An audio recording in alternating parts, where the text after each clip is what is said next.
മുസ്ലിം സ്ത്രീകൾക്ക് സ്വത്തിൽ തുല്യാവകാശം ആവശ്യപ്പെട്ടുള്ള സാമൂഹ്യ പ്രവർത്തക വി പി സുഹറയുടെ അനിശ്ചിതകാല നിരാഹാര സമരം താൽക്കാലികമായി അവസാനിപ്പിച്ചു.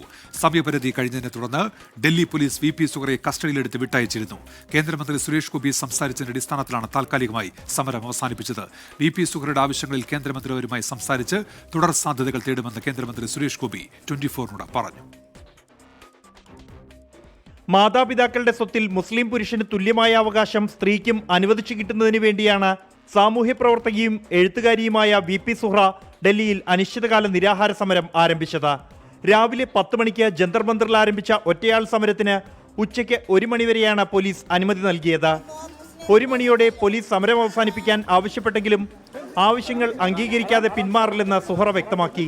3:30 പാർലമെന്റ് സ്ട്രീറ്റ് പോലീസ് എത്തി വി പി സുഹ്റയെ കസ്റ്റഡിയിലെടുത്ത് പോലീസ് സ്റ്റേഷനിലേക്ക് മാറ്റി. തുടർന്ന് കേന്ദ്രമന്ത്രി സുരേഷ് ഗോപി സുഹ്റയുമായി ഫോണിൽ സംസാരിച്ചു. സമരം താൽക്കാലികമായി അവസാനിപ്പിച്ചതായി കസ്റ്റഡിയിൽ നിന്നും പുറത്തുവന്ന സുഹ്റ അറിയിച്ചു.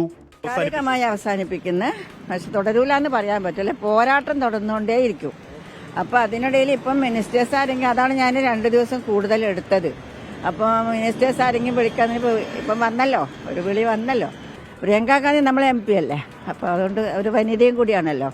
അപ്പോൾ അവരെ ഒന്ന് കാണണം അടിയന്തരമായിട്ട്. അതിനുള്ള സംവിധാനം ആർക്കുണ്ടെങ്കിലും ഉണ്ടാക്കിപ്പിക്കണം. കേന്ദ്ര നിയമമന്ത്രി അർജുൻ റാം മേഘ്വാൾ അടക്കമുള്ളവരുമായി സംസാരിച്ച് സുഹ്റയുടെ ആവശ്യങ്ങളിൽ തുടർ സാധ്യത തേടുമെന്ന് കേന്ദ്രമന്ത്രി സുരേഷ് ഗോപി 24 പറഞ്ഞു.